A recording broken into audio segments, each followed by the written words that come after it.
मनर वेदना को से चापी रखी पारुनी।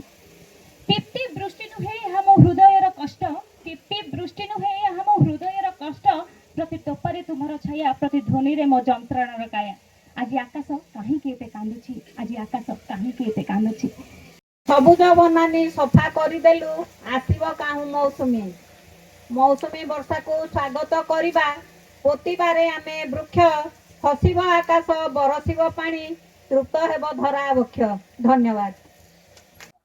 आज वर्षा वर्षा कविशोत्सव अनुष्ठित हो जाए बन्नामेला उद्यान रे, जहाँकि कोसागुमरार कवि मान प्रचेषा बहुत सुंदर लगे।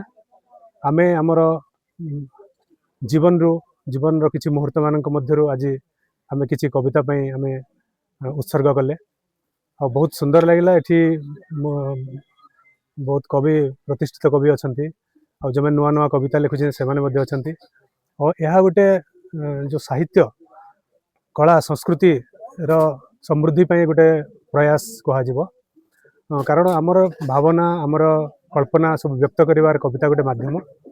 तेणु से अवसर में आज आम वर्षा वर्षा कविता पाठोत्सव ये अनुष्ठित हो जाए। तेणु मुझे आशा करी समस्ते आम साहित्य को समृद्ध करवा, समस्ते साहित्य प्रति विशेष ध्यान देवा एवं यही अंचल निश्चित भाव में साहित्यर गोटे परिवेश सृष्टि करवा।